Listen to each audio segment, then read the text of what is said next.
What was not developed in time cannot be recovered later. These findings highlight the importance of the factor of physical performance education as early as possible. An untrained adult can, through an appropriate training, improve its performance from 15 to 20%, and even acknowledge that other cases are exceptions, and difference in distribution of muscle fibers and the type of innervations are genetically fixed, and training can only modify the volume by increasing the cross-section or the capacity for coordination, but not the distribution of fibers. It is critical that this increase in speed is achieved by following the fundamentals of correct technique in order to improve the efficiency without the risk of unduly coordinate the sayabiki and body posture.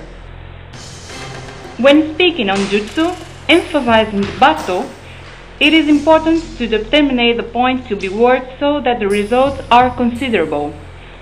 Other than running a kata in the individual practice, the implementation of the same techniques with a partner promotes some change within the seitei kata.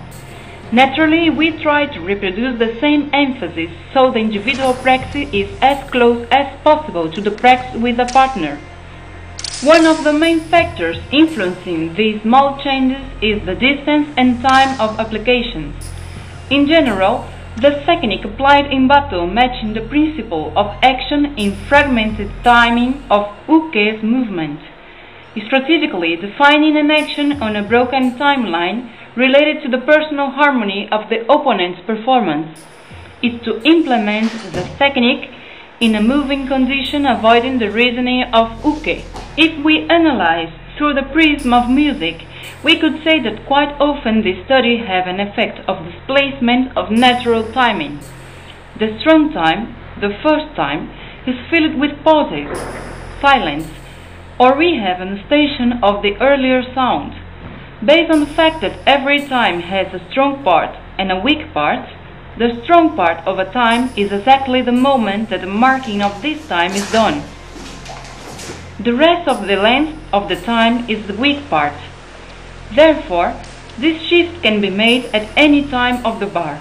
When we attack within this space of time, we say that the movement was executed in syncoping timing. Looking through the prism of natural knowledge studied within the Zen, we could see that this kind of battle technique and emptiness are closely linked. To find this small space of time in the uke's technique, we should abandon the ego. The lesson about the form, which doesn't differ from emptiness, aims to break the vision of uke, in which he is trapped in his certainty that the personality of the sword is permanent. The body is subject to 4 changes: nuki, drawing; kiritsuke, cutting; zanshin, the alert mind; and owari, finalization. When we speak of an internalization process of a technique from one moment to another, without interruption until the zanshin or owari, the last result is based on the fact that the same process is impermanent, and it will finally return to emptiness.